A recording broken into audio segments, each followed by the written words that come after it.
ఢిల్లీలో సీఎం రేవంత్ రెడ్డి మీడియాతో chit chat చేశారు. ఈ సందర్భంగా ఆయన కీలక వ్యాఖ్యలు చేశారు. ముఖ్యంగా కాళేశ్వరం ప్రాజెక్టుపై 2-3 రోజుల్లో మీడియా సమావేశం నిర్వహిస్తారని తెలిపారు. తాను అధికారంలో ఉన్నంత వరకు కేసీఆర్ కుటుంబానికి కాంగ్రెస్ లో చోటు లేదని, కేసీఆర్ కుటుంబ సభ్యులే తెలంగాణకు శత్రువులని తీవ్ర స్థాయిలో విమర్శించారు. అసెంబ్లీ రౌడీ సినిమాలో భాషా గ్యాంగ్ల బీఆర్ఎస్ నేతల పంచాయతీ ఉందని, మీడియాను తమ వైపు తిప్పుకునేందుకు బీఆర్ఎస్ డ్రామాలు ఆడుతోందని రేవంత్ ఆరోపించారు. తెలంగాణ ప్రాజెక్టులను కిషన్ రెడ్డే అడ్డుకుంటున్నారని, రాష్ట్ర అంశాలపై కేబినెట్ మంత్రిగా తనతో ఒక్క రివ్యూ కూడా చేయలేదని రేవంత్ రెడ్డి ధ్వజమెత్తారు. ఒక కాళేశ్వరంపై కేసీఆర్ తన అభిప్రాయం చెప్పారని, ఎల్లుండి ప్రజలకు అన్ని విషయాలు తెలియజేస్తానని సీఎం చంద్రబాబు వ్యాఖ్యానించినట్లు సమాచారం. తెలంగాణ రాష్ట్రానికి కిషన్ రెడ్డే అన్యాయం చేస్తున్నారని సీఎం చంద్రబాబు అన్నారు.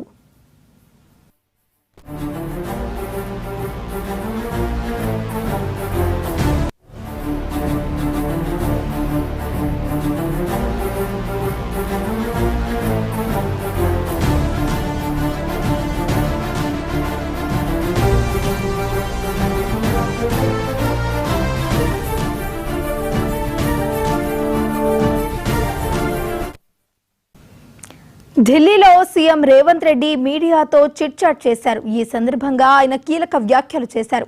ముఖ్యంగా కాళేశ్వరం ప్రాజెక్టుపై 2-3 రోజుల్లో మీడియా సమావేశం నిర్వహిస్తారని తెలిపారు.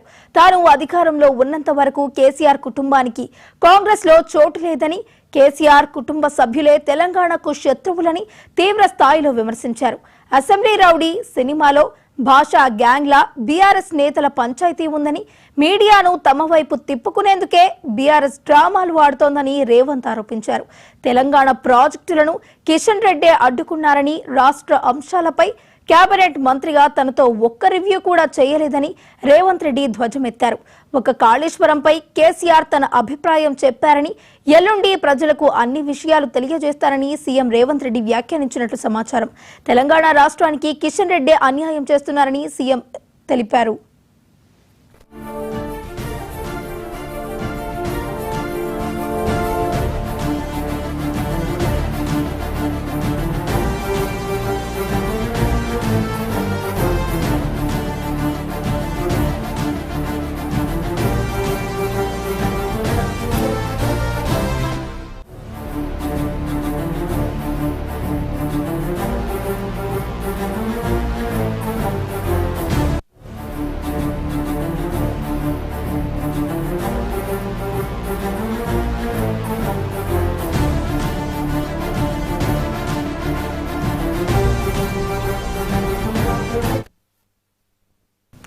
ఢిల్లీలో సీఎం రేవంత్ రెడ్డి మీడియాతో చిట్ చాట్ చేశారు. ఈ సందర్భంగా ఆయన కీలక వ్యాఖ్యలు చేసినట్టు తెలుస్తోంది. ఇక ఇదే అంశానికి సంబంధించి మరింత సమాచారాన్ని మా ఢిల్లీ బ్యూరో చీఫ్ శిరీష్ అందిస్తారు. శిరీష్, చెప్పండి.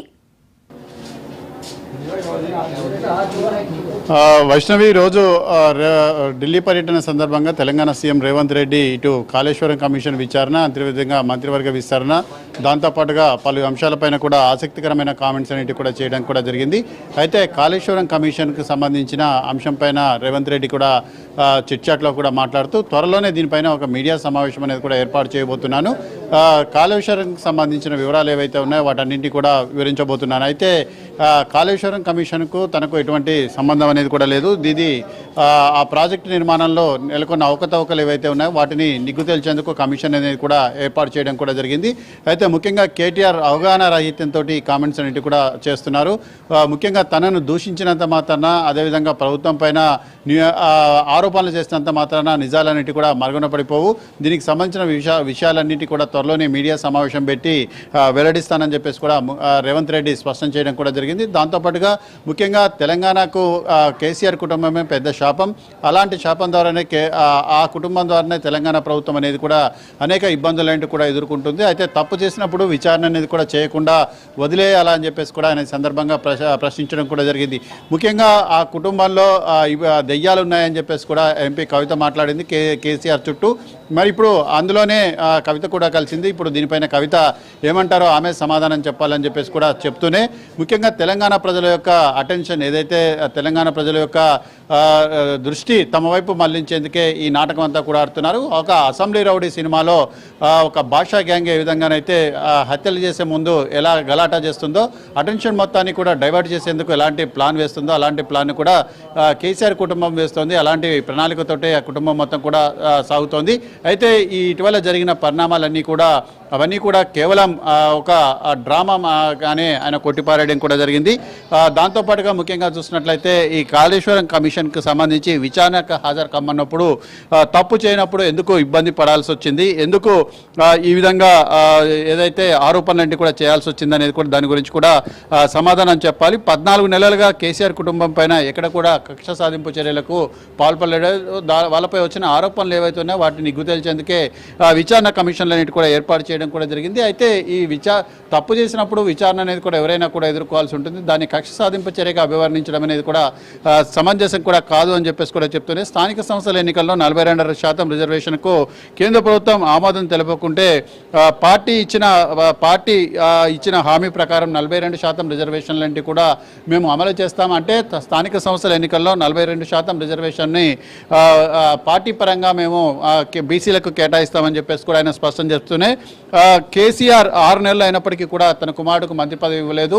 అయితే ప్రమాణ స్వీకారం చేసిన తర్వాత చాలా రోజుల వరకు కూడా మంత్రివర్గ విస్తరణ అనేది కూడా చేపట్టలేదు.